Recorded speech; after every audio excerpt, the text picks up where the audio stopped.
Hello à tous, j'espère que vous allez bien et aujourd'hui on se retrouve pour le tag tu préfères. Je sais que j'ai récemment fait le Media Book Freakout tag mais c'est pas pareil, celui-ci est un tag d'un autre genre je dirais. Donc on va pas plus tarder et c'est parti. Il y a donc 13 questions et n'hésitez pas à y répondre en commentaire également, c'est pas vraiment des questions super compliquées et qui demandent de grandes réponses. Moi je vais vous expliquer un peu mais c'est juste parce que j'ai envie de le faire. La première question est, tu préfères les sagas ou un one-shot?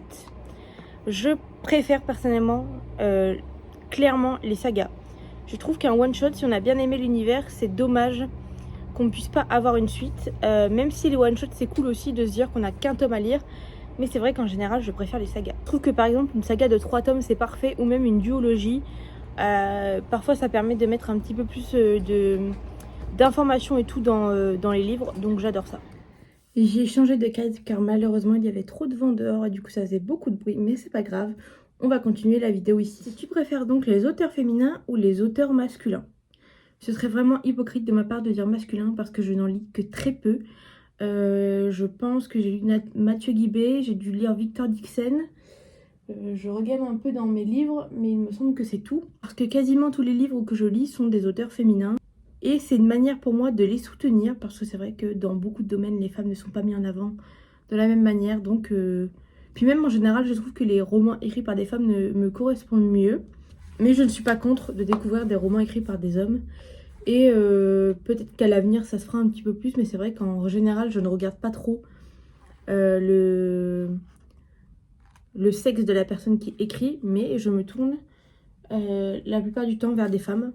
Donc voilà. Acheter en librairie ou sur internet? Pour répondre à ces questions, c'est 1000 fois plus acheter en librairie que sur internet. Parce que déjà c'est mieux pour les libraires, on peut voir les livres plus facilement, découvrir d'autres choses, alors que sur internet c'est vrai qu'on ne peut pas toucher les livres, on ne peut pas les découvrir, c'est dommage. Et en plus souvent les livres arrivent vachement abîmés. Après je commande un petit peu plus sur internet forcément pour les e-books. Donc les e-books c'est logique que ce soit sur internet.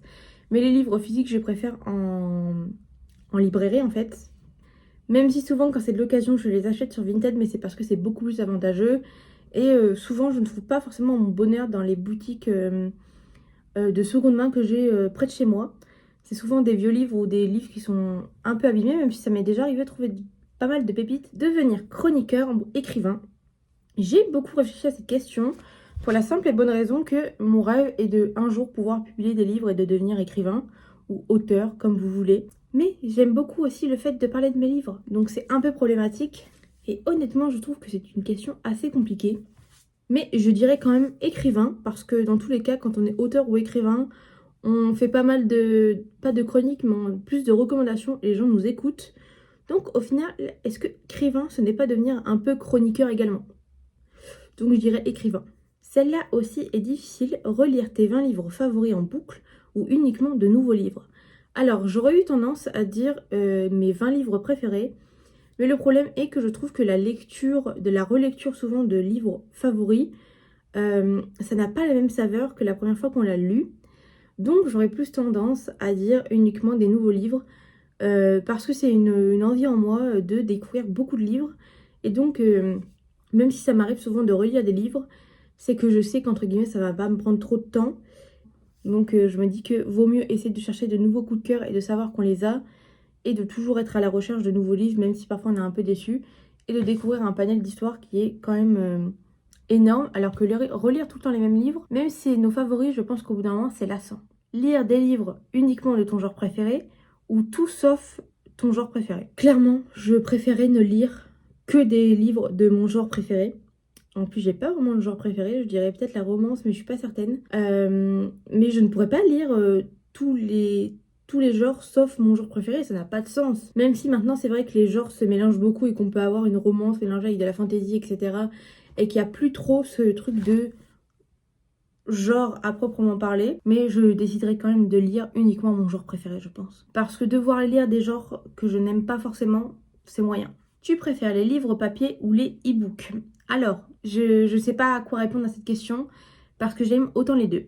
Les livres physiques, j'aime bien le fait qu'on puisse avoir l'objet livre, la belle couverture, la belle mise en page, peut-être les comment ça s'appelle, les illustrations de l'intérieur, des beaux dessins, des illustrations et tout. Et je trouve ça plus compliqué d'emporter un livre partout et en plus on l'abîme facilement et tout. Alors qu'un livre e-book, je trouve que c'est très léger étant donné que c'est genre sur mon portable ou sur ma Kobo. Coûte carrément moins cher et c'est plus facile à lire je trouve, mais on n'a pas cet aspect de beau livre. On peut l'avoir quand même sur la Kobo ou sur le téléphone, mais c'est pas pareil qu'en papier. Donc j'aurais tendance à dire quand même livre papier parce que tous mes livres préférés, j'aime les avoir en livre papier. J'avais par exemple lu en e-book 1000 baisers pour un garçon et on a fini par me l'offrir et dans tous les cas je l'aurais acheté en physique parce que lire un livre qu'on a adoré et qui a un coup de cœur est beaucoup plus appréciable de le lire en physique qu'en e-book. Et en soi, dans la vie de tous les jours, pour une lecture, pour de la lecture, on va dire, quotidienne, je pense que je préfère quand même les e-books parce que c'est beaucoup plus facile. Même si des fois, je ressens le besoin de repasser en papier. J'ai un peu mes périodes comme ça où je n'arrive pas à lire en e-book et parfois où je n'arrive pas à lire en papier. Du coup, la conclusion est livre papier. Livre adapté en film ou en série? Alors je ne pourrais absolument pas répondre à cette question parce que c'est trop compliqué. Parfois on voit un film, on se dit que le film aurait été mieux adapté en série et parfois la série en film. Mais je pense que ça dépend de l'adaptation qu'on en fait et des éléments qu'on prend ou pas. Par exemple, je sais que j'ai adoré les films À tous les garçons que j'ai aimés. Et je ne l'aurais absolument pas imaginé en série. Et à contrario, L'été où je suis devenue jolie est très très bien en série. Et jamais je ne l'aurais imaginé en film. Parce que je pense qu'on n'aurait pas pu tout compacter et avoir un film aussi qualitatif et avec autant de détails et tout. Donc je pense que ça dépend juste du film, du livre et de l'adaptation qu'on en fait. J'ai loupé une petite question lors du tournage de la vidéo qui est brochet ou poche.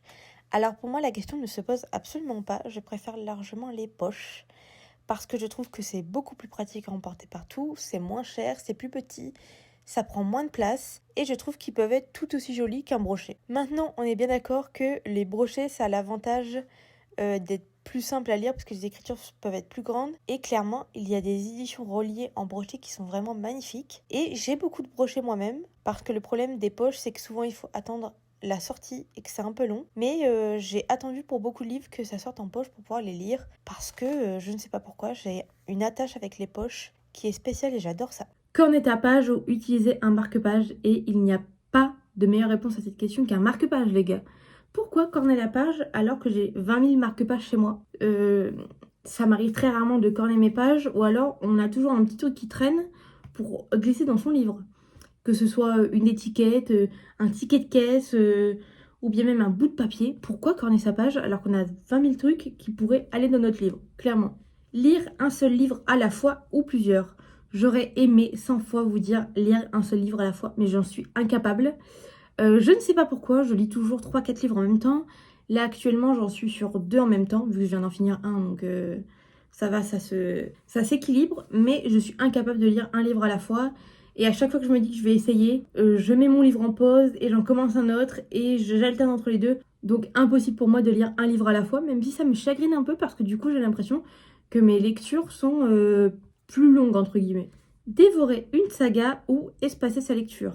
J'adore dévorer certaines sagas, mais c'est vrai que pour d'autres, c'est beaucoup plus compliqué. Je trouve que c'est cool d'avoir parfois une lecture entre 1 ou 2 tomes, parce que c'est vrai qu'au bout d'un moment, on peut peut-être pas en avoir marre forcément des personnages, mais avoir envie de voir autre chose pour ensuite y retourner. Donc j'irai espacer ces lectures, parce que autant il y a des sagas, ça ne me dérange pas de tout enchaîner, mais c'est vrai que je pense que il y a d'autres, par exemple la fantasy fantastique, je serais incapable d'enchaîner tout, parce que c'est des univers qui parfois sont très gros, et parfois c'est des livres très longs. Donc j'ai ce besoin de me retrouver avec d'autres personnages dans un autre univers pour pouvoir beaucoup plus apprécier mes lectures. Dernier tu préfères, c'est acheter des livres ou les emprunter. Actuellement j'en achète beaucoup plus parce que je peux me le permettre, même si c'est pas des grosses sommes, c'est des e-books à 1 ou 2 euros et des livres souvent qui sont en réduction ou autres. Quand je parle de réduction, c'est vraiment des promotions e-book ou sur Vinted en seconde main. Mais je choisis plutôt emprunter parce que c'est vrai que c'est beaucoup plus simple et ça coûte moins cher. C'est juste que là, actuellement, la bibliothèque à côté de chez moi, c'est pas des horaires d'ouverture qui vont avec mon emploi du temps et le temps que je suis au travail. En fait, quand je suis au travail, elle est ouverte. Quand je rentre chez moi, elle est fermée. Donc, c'est un micmac. Et c'est vrai que je préfère avoir le temps de lire les livres tranquillement. Souvent, quand on les emprunte, il y a une date de péremption, entre guillemets, où il faut les rendre. mais je dirais quand même emprunté parce que ça m'a permis pendant plus d'un an de lire énormément de livres sans pour autant payer. Et ce qui fait beaucoup de bien. Et c'est vrai que j'ai tendance à plutôt emprunter des livres que je sais que j'ai envie de lire mais que j'ai pas forcément envie d'avoir dans ma bibliothèque. A contrario, si vraiment j'ai aimé le livre, je sais que je vais potentiellement l'acheter. Mais ça permet de faire des sacrées économies. Et voilà pour ce petit tag tu préfères. J'espère que cette vidéo vous aura plu. N'hésitez pas à me dire en commentaire vous toutes vos réponses. Ça va pas vous prendre 20 ans je pense. C'est vrai que j'ai mes réponses qui sont assez mitigées et je pense que ce sera le cas pour beaucoup. Mais j'ai quand même tranché pour pas mal de questions, même quasiment toutes, à part séries ou films. Mais bon, et parfois c'est trop compliqué de faire un choix. Donc voilà pour cette vidéo, je vous laisse me mettre un petit commentaire, ça me fait extrêmement plaisir. De liker la vidéo si elle vous a plu et de vous abonner si ma chaîne vous plaît, si vous ne l'êtes pas encore. Donc voilà pour ce petit tag bien sympa, on se retrouve la semaine prochaine dans une nouvelle vidéo. Et je vous fais des gros bisous.